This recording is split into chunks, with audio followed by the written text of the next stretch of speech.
Talk Live. Welcome to episode number 6 of the Free Talk Cast, brought to you by our Patreon, which you can find at patreon.com/LRNFM, or you can just search for LRN.FM on Patreon. Any of those things will work, or you can find links to it at freetalkcast.com, all of that great stuff. This week's sponsor is Guy. That's just Guy. So thank you so much for that, Guy. We appreciate the support over there, and we hope that you continue supporting the show. I'm joined again this week by Nikki.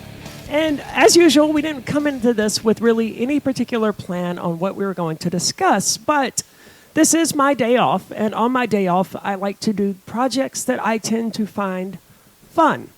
Whereas on my non-days off, I tend to do projects that aren't fun, like cutting the grass and things of that nature. So today I ended up installing a network cable, routing it through the basement, and then coming back up by the router. And I actually did end up weed eating the garden a bit because it was like 4 feet tall, the weeds out there. Like something had to be done. But gardening is something I enjoy as well. But obviously not this year. It's too late for that. Among the other things I did was mess around with my studio a bit because I have a network storage device that just is not cooperating. It's got a static IP address for an old network that no longer exists. The new network has a different subnet. It's a completely different set of numbers, and I cannot for the life of me make the stupid thing reset and attach itself to the new network. So I started playing with external hard drives instead, which attach via USB. And during that process, I discovered the one that was taken from me on March the 16th, 2021 by the FBI. So when did you get that back? On June the 26th of 2022. Okay. Which was one day before I had to go to federal prison. Yes. Okay, so they gave that back to you right before you... The prosecutors returned that and this studio PC here to my attorney the Friday before. So right before I had to go to prison. And I was at PorkFest then. Mm-hmm. So I didn't really have time to deal with it. And then when I got back, I was going to prison the next day. So I didn't really have any chance to go through the stuff and take a look at it. Nor have I really had much of a chance to do that since I was released from federal prison. I've been sort of busy with stuff, moving in, setting things up, all of that wonderful stuff. Well, today I finally did. And it's such a jarring experience because I was doing this project called Bad Movie Club then, where every single Sunday night, some friends would come over and we'd record ourselves watching really bad movies, and then we would overlay the movie itself into the corner of the screen. Like Mystery Science Theater. Yeah, very similar to that. And then we would just sort of find the most humorous clips and clip those out, and we would throw it on YouTube. We only did it for 3 videos because it was such a monumental amount of work. Yeah. And I was the only one with the know-how to do all of this. Yeah. So the others wanted to help. They're like, hey, we'd love to edit and stuff if you show us how. I was like, dude, I don't have... Yeah. And that makes it... That's even harder. Sometimes doing stuff yourself is easier than training people and teaching them how to do it. It's like, I'll just keep doing it. Thanks, though. So the release date didn't go well. So there's 4 or 5 unfinished episodes that just never released. And now will never release because we're not going to resume the project. So why throw up these 3 years old videos?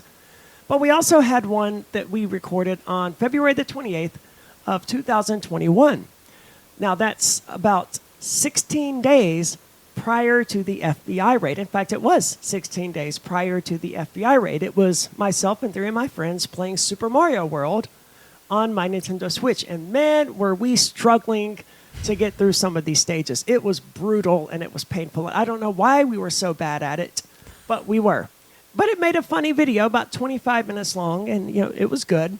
But I don't think I ever put it online. Watching that video, though, it's so peculiar because we didn't see it coming, obviously. No, of course not. I didn't see it coming. I was just living my life happily, going about my business. I hadn't sold Bitcoin at that point, but in about 3 months, everything was hunky-dory, and everything was going just fine. And then less than 3 weeks later, the FBI kicked in my door and, held me at gunpoint, arrested me, and took me into custody. And that's a jarring experience to find that old content and watch it again in the hindsight of what I know now, right? Yeah. Like, I know what I went through after that video, almost immediately after that video was recorded. But Arya then had no clue. Yeah. And that's a peculiar experience. I don't know what more I can say about it except that it's peculiar and it's difficult. And it made me want to cry because of so much that I lost over the last 3 years. Now, obviously, my best friend Ian Freeman is still in prison. And I spent 11 months in federal prison myself. And those are 11 months that I'm simply never going to get back. But at the same time, I'm not glad that happened, but I don't regret it either because I did meet a lot of really cool people that I otherwise would never have met. One of my best friends in prison was this Spanish gangster from New York, this Puerto Rican dude named Flip. And he was absolutely awesome, and I would never have met him or even known he existed if not for the federal prison experience. Yeah. Some of these people like Flacco, Little J, Big J, who was my bunkie for like 7 or 8 months, this Mexican dude, big fat Mexican dude, awesome as hell. I would have never met him, would have never known him, and I would have never had any sort of friendship with these guys. And I'm thankful for a lot of those experiences.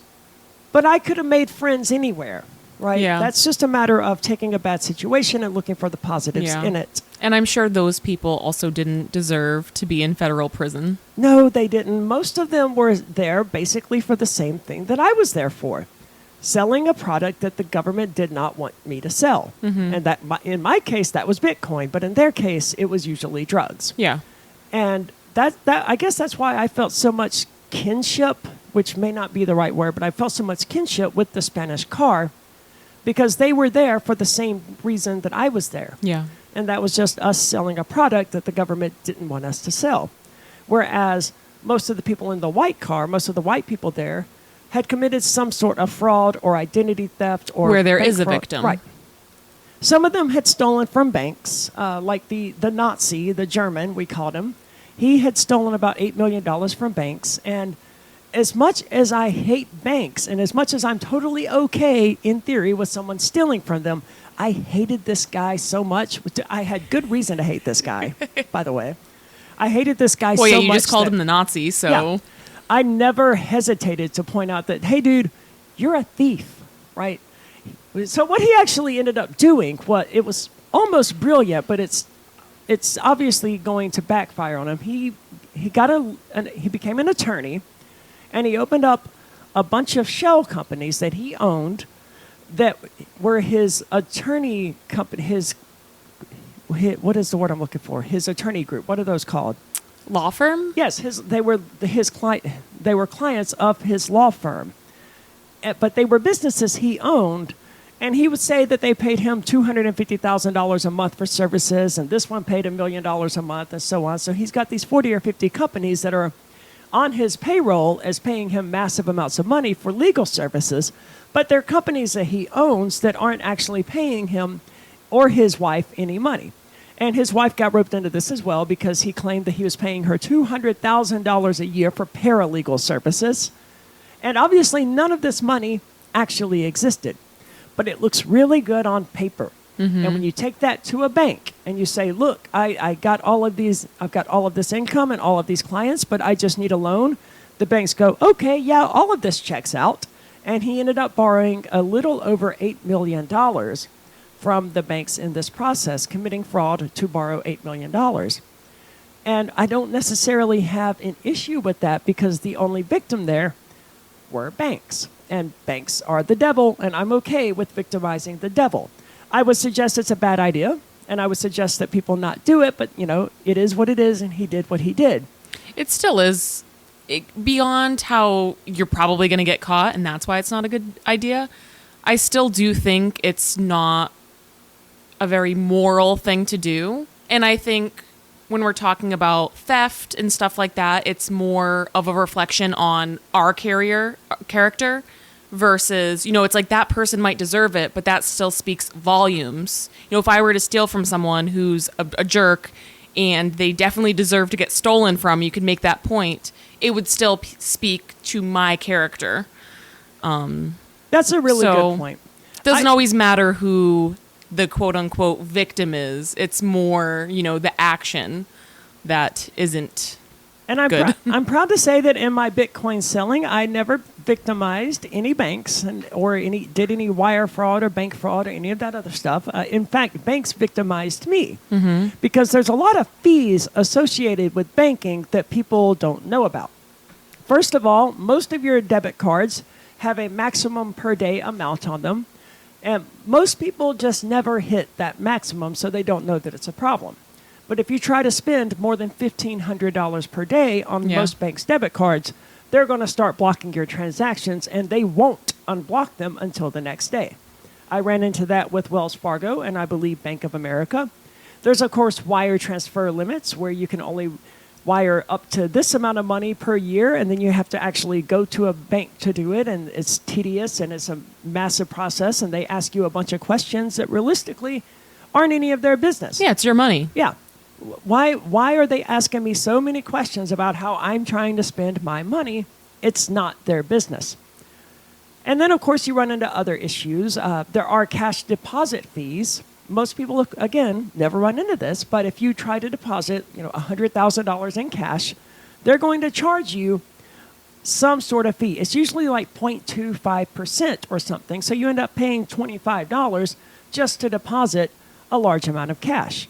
And they waive this under certain amounts, or they waive this in some circumstances. But I definitely paid this cash deposit fee in a couple of instances. And that's crazy. The bank charges you to deposit cash into it. They can also ding you for checks and charge you for that. They charge you $30 to send a same-day wire transfer, which sometimes doesn't even get sent the same day. Sometimes it's a day late.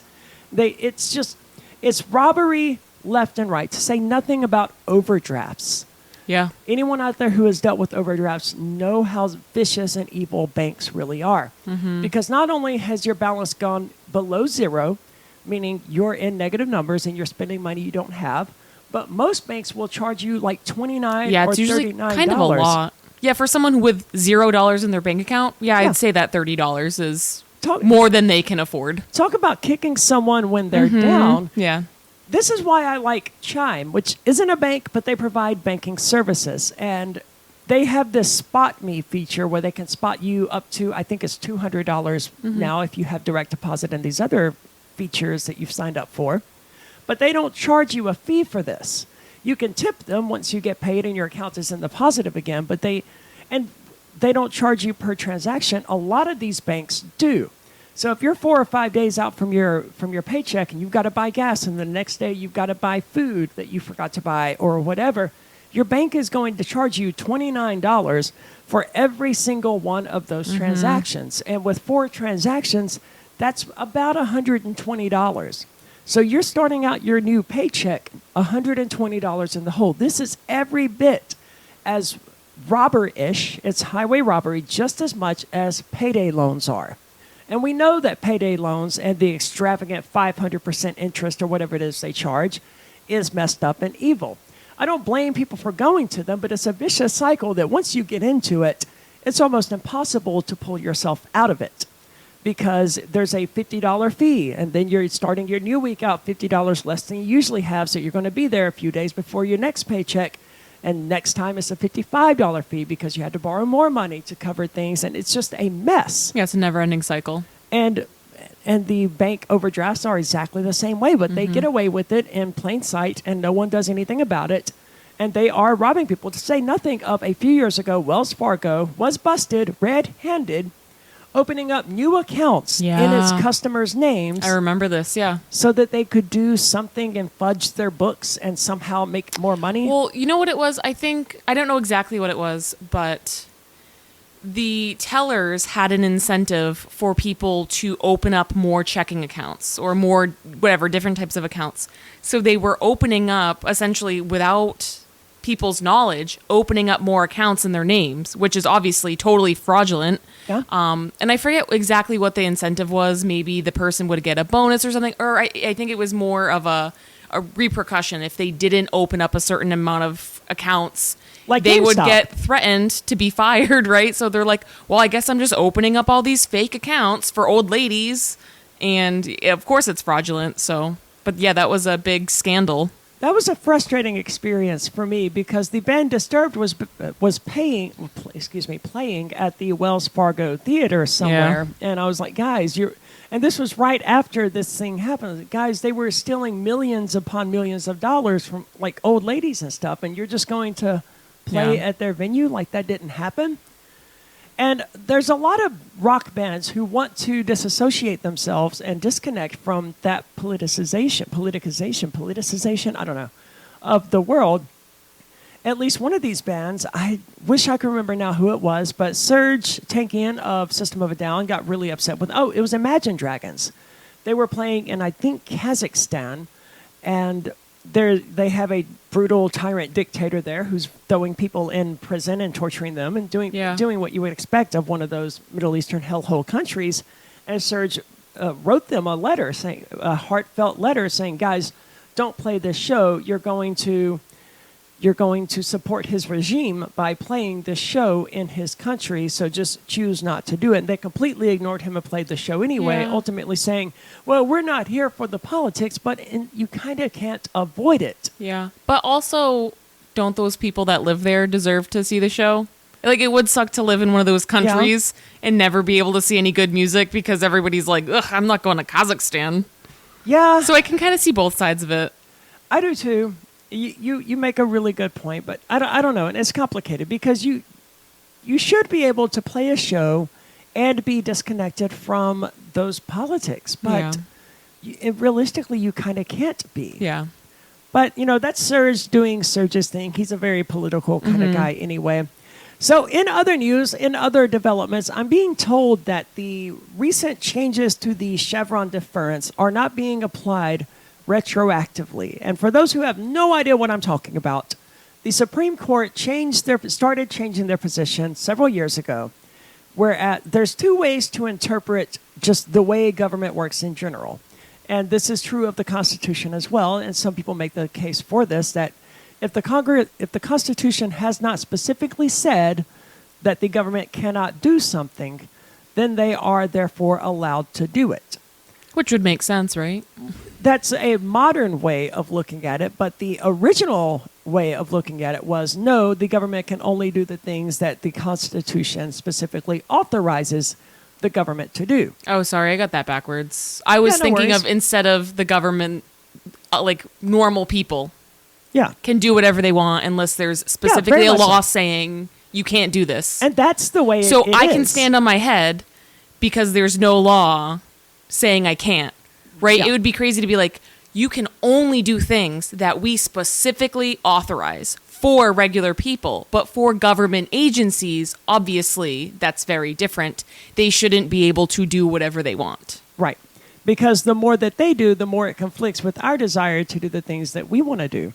And the same sort of thing happened with government agencies where the Supreme Court had decided that if Congress had not told these federal agencies like the Environmental Protection Agency and others, if they had not told them, you cannot do X. So in theory, when the Congress creates one of these agencies, they have a list of things that they're allowed to do. And those are all of the things that they're allowed to do. And if something is not mentioned on that list, then they're not authorized to do it. Well, the Chevron deference said, no, if they're not specifically prohibited from doing it, then they're allowed to do it. Like if Congress says, well, you're not allowed to regulate Bitcoin, then the FinCEN would not be allowed to authorize to regulate Bitcoin. But if Congress, in the new interpretation of things, the major cases doctrine or the major questions doctrine, if Congress has not specifically authorized them to do it, then they're not allowed to do it. So here's a list of things you can do. These are all the things you can do, and you cannot do anything on that list. Whereas the old way was, well, if it's not mentioned on that list at all as something you can't do, then you can do it. Yeah, just do whatever you want. Right. And that creates a lot of gray area because Congress obviously cannot deny permission to do things universally to these regulatory agencies. That's just, it's not reasonable. You cannot give someone a giant list of things that they cannot do. It's impossible. Right. And that was sort of how things had developed. In the more recent Supreme Court, a lot of people are freaking out on Twitter, I've noticed, especially leftists, saying, oh, now we're being ruled by the judicial branch. What are we going to do? And they're genuinely... Wait, that's what they think is happening Yeah. in this case? Yes. Okay. And they are genuinely upset that we're not being ruled by the executive branch any longer. And these government agencies, which are all part of the executive branch, by the way, the EPA and all of these, they're part of the executive branch.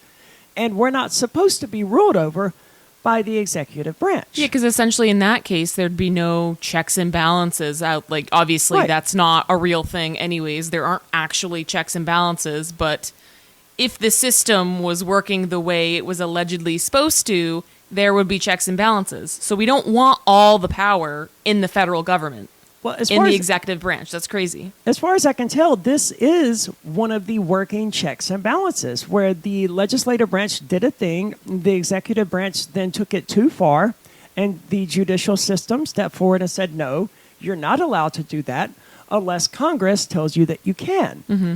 And Congress now has to decide whether or not the agencies are allowed to do those things. That's the government working the way it was supposed to work. Now, it's still far too big, Yeah. and a lot needs to be done about it, but that's just sort of, now it's functioning as it was intended to function. Mm-hmm.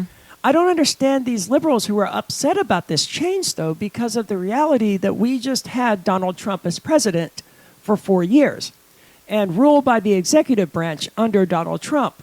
That should be a terrifying prospect to these people on the left. But they don't seem to be terrified of it as much as they are terrified of these conservative judges who may accidentally create a little bit of freedom by getting the government out of our lives. And this all came about because the EPA had gone too far in trying to regulate something. I want to say it was fracking.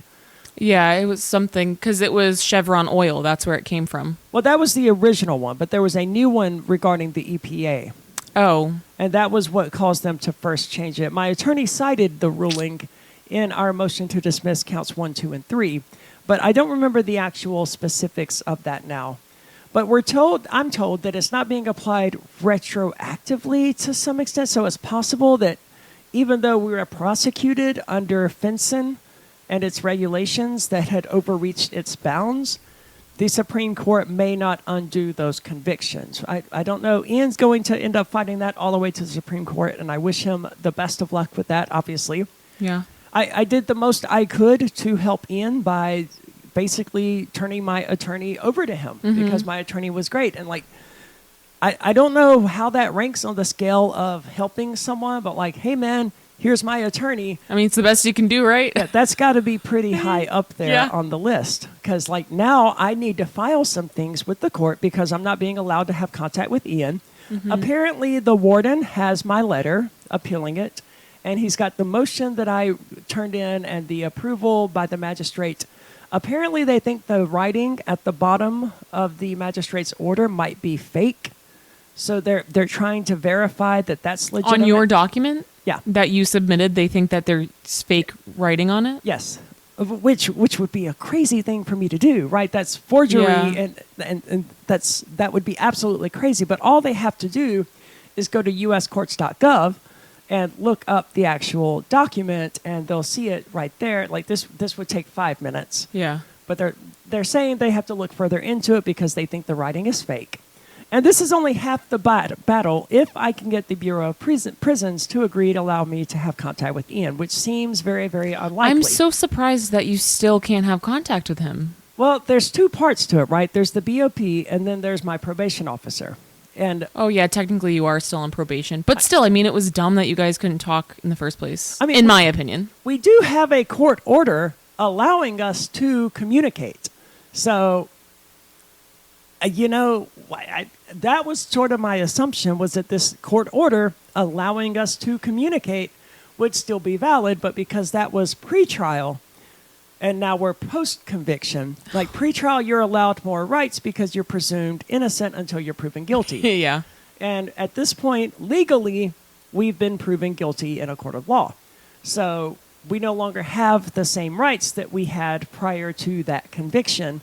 But I tend to think that this is still going to move forward. It's still going to get approved. But my U.S. probation officer, she works for the court. Yeah. So she's got to do what the court says, and the court says no contact with felons. And of course, at this point, Ian and I both are felons. So no contact. So that's with what him. your order says. You can't talk to anybody that has been convicted of a felony? That's standard for all people on U.S. Really? probation. Yep. But that could be anyone. Well, I can, what if the cashier at the gas station is a felon? You Right. know what I mean? Like, that could be anybody. I can't knowingly interact with someone who is a felon. So you just have to be super rude and ignore them. It blows my mind. No. I just don't need to know whether someone is or isn't a felon. Yeah, It's so not- just don't ask people. Yeah. Yeah, if it's and it's none of your business. I'm not going to anyways, ask really. a random cashier if they're a felon. So Yeah. it's meaningless to me whether or not they are. It's still really blowing my mind though that even is a court order. I suspect Like, that why does it matter? It's just so. I It's just don't know. it's yeah.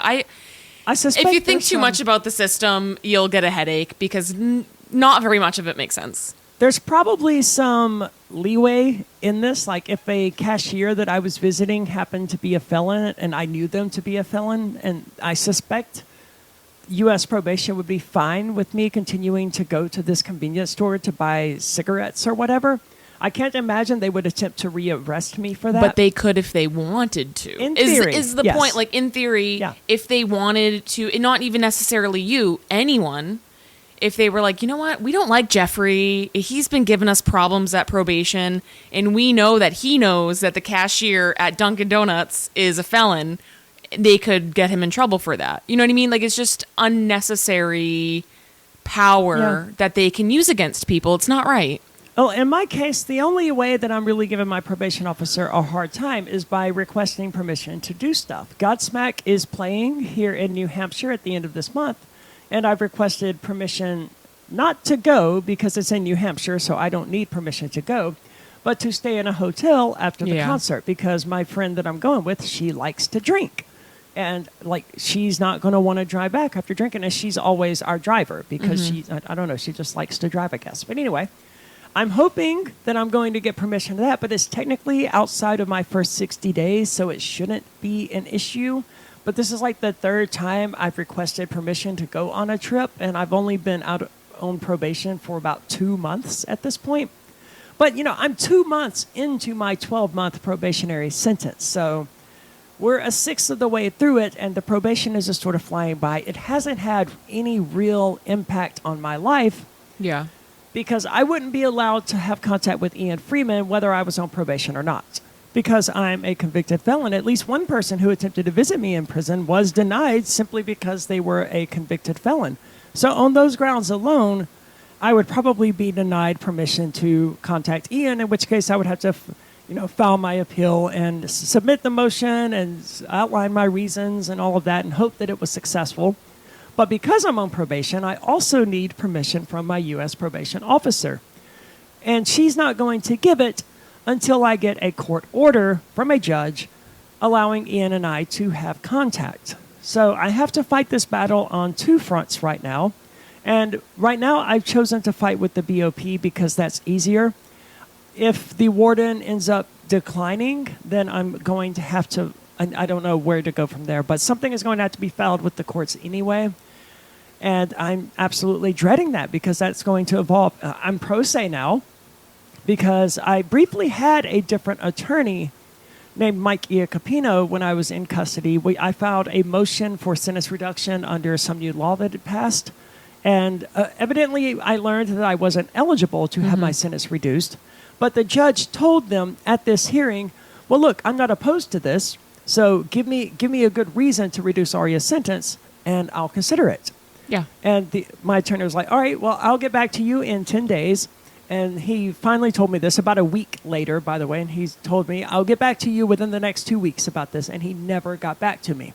So I fired him. Yeah. I don't tolerate people working for me who lie to me. Yeah. And that's a lie. Especially when it's something as serious as your sentence being reduced. And it seems like the judge is open. He straight up told you, I'm open to this. Just give me a good reason. Any reason. That was exactly what the judge said on the record at this hearing. And he was like, just give me a non-frivolous reason and, we'll see what we can do. And like, I could have been out of there in February if this attorney had followed through with it. And attorneys do this a lot. The only attorney I ever had who always followed through, always contacted me when he might have been an hour late here or there, but who always followed through, was Richard Guerriero. And I could email this guy at 10:30 on a Sunday night and get a response within a few minutes. Absolutely best attorney I've ever worked with. And at this point, I've worked with a surprising number of attorneys. I have fired at least 3 attorneys. One of them was a $500,000 attorney, and I fired her. And she ended up being Rich Paul's attorney. And the reasons that I fired her became increasingly clear as time went on, and she was basically, she was a prosecutor. She presented arguments for the prosecutor. She created this document that she called her life's work. She didn't call it her life's work, but she was like, this is it. I've been working on this, and it's the greatest thing I'm ever going to produce. And it was all about why Ian and I were guilty. And Mark said to me, he was like, what are your thoughts on this? I was like, tell her to delete this and not to ever release it or tell anyone that she wrote it. This is the opposite of the arguments we're trying to make. Why did you hire this lady? Because at the time, there were 2 attorneys that had contacted me. Well, one had contacted me and one had contacted Mark Edge. Jason Seibert and his partner had contacted me. And Anessa Santos and her partner had contacted Mark Edge, or he had contacted them. I'm not entirely sure which. And Mark made the decision to hire one of these people to represent me for some reason. And it was all very weird. It was all very confusing. And I was firmly in Jason Seibert camp. Like, hey, if you're going to hire one of these guys, hire Jason Seibert. But Mark is Mark. And, but Anessa's such a pretty lady. He never said that, and Rich Paul never said that, but we all know the reason that they chose her was because she's a pretty blonde. That was the number one. That's why Mark chose her over Jason. Oh, she's a firecracker.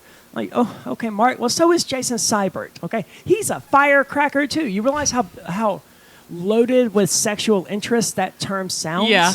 Like Mark would never describe a male as being a firecracker. And it was all because, she was this pretty blonde, and that was the same reason that Rich Paul never fired her. And she ended up being a witness for the prosecution for the most part. And then she goes out there like an idiot and tweets things like, the old ladies weren't Ian Freeman's only victims. He also defrauded and lied to his friends and family. On Twitter? Yes. She's saying that? Yes. Is that even allowed for her to do that? Apparently. To tweet about an ongoing the case trial? The case is closed at this point. It was closed at the time that she tweeted it. Oh, okay. So that. Right.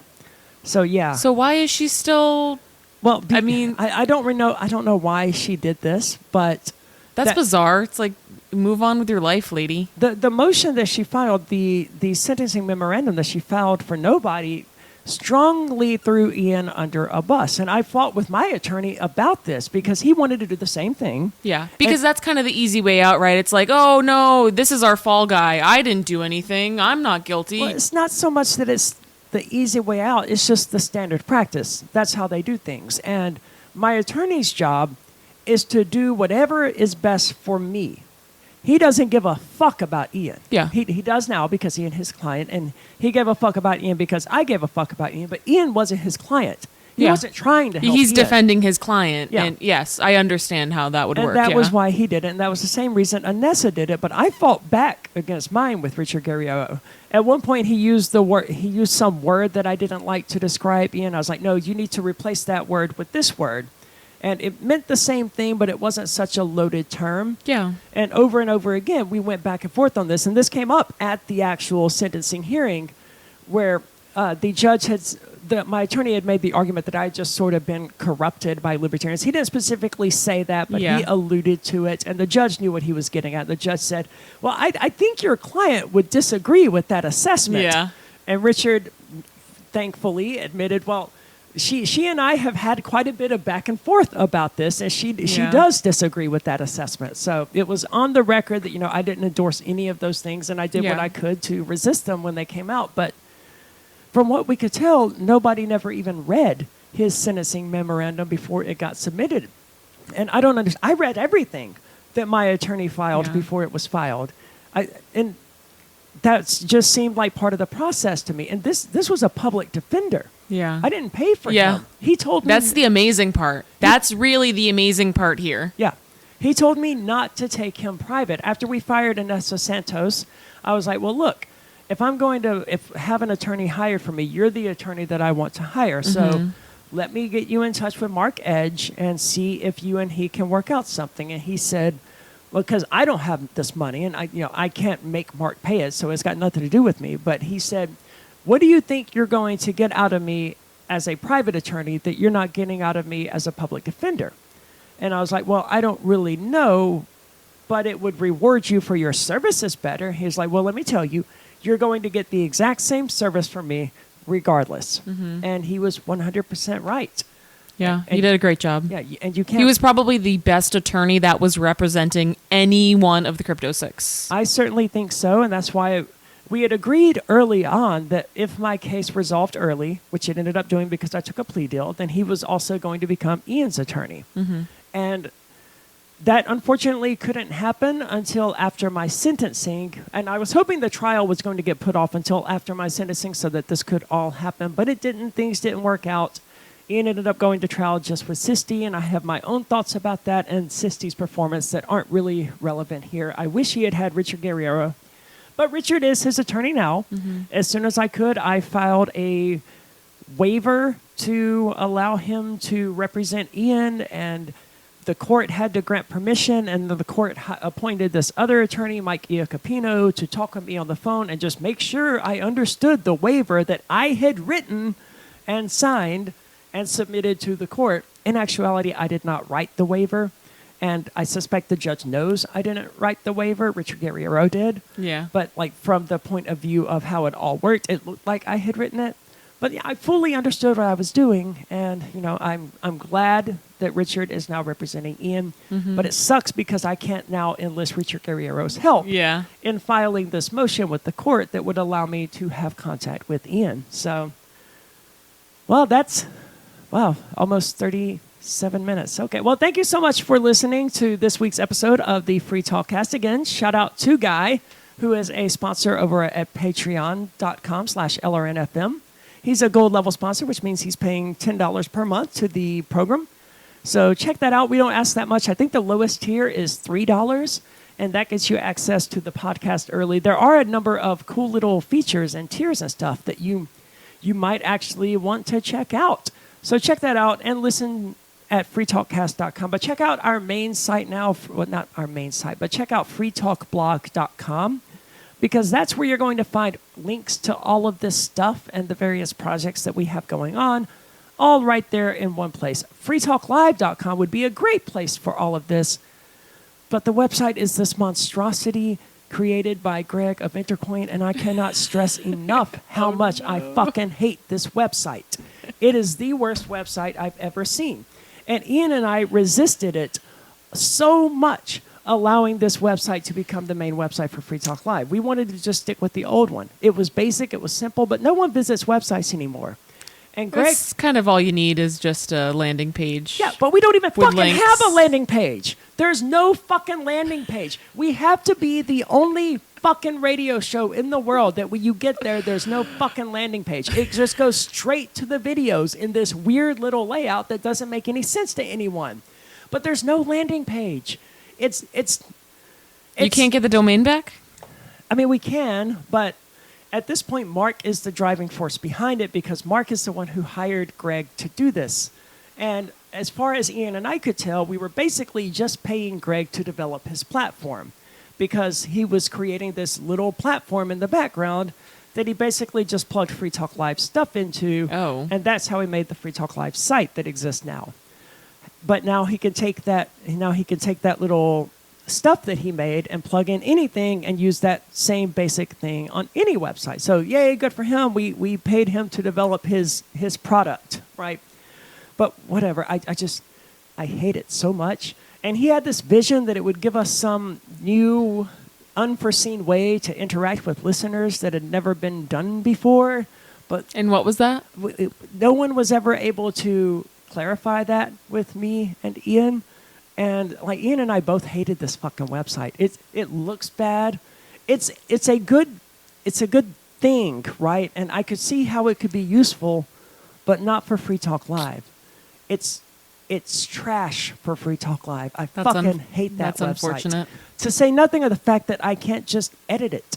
I can't just go up there and be like, hey guys, we released a new podcast. Go check it out here. Why the fuck can't I do that to my own website, man? Yeah, like you would be able to on WordPress or, Well, we initially used Drupal, which was an old, archaic version I've of never heard of that. It was basically WordPress, Yeah. just a super old version of it that was very user unfriendly. But then we did ultimately upgrade or switch to WordPress, and we just had this basic ass WordPress site, and that's all we needed. And they just kept asking, well, when are we going to go live with this new site? Because for the last 4 years, you could go to new.freetalklive.com and you could see the current website. So it was there. It was already online. Yeah. But the question was, when are we going to make Just switch that the main domain, site? yeah. Yeah, and I wish we had never done it. That happened, I think, when I was in prison. It did, yeah. I remember this, and Yeah. it wasn't a very smooth transition, to be honest. No, it was about as smooth a transition as my own transition, which was not smooth at all. But thank you for listening, and go to freetalkblog.com, which I can easily edit and can put new stuff online and doesn't look like it was made by a 14-year-old who has a Tumblr page. So check that out, and thanks for subscribing and sharing over at freetalkcast.com.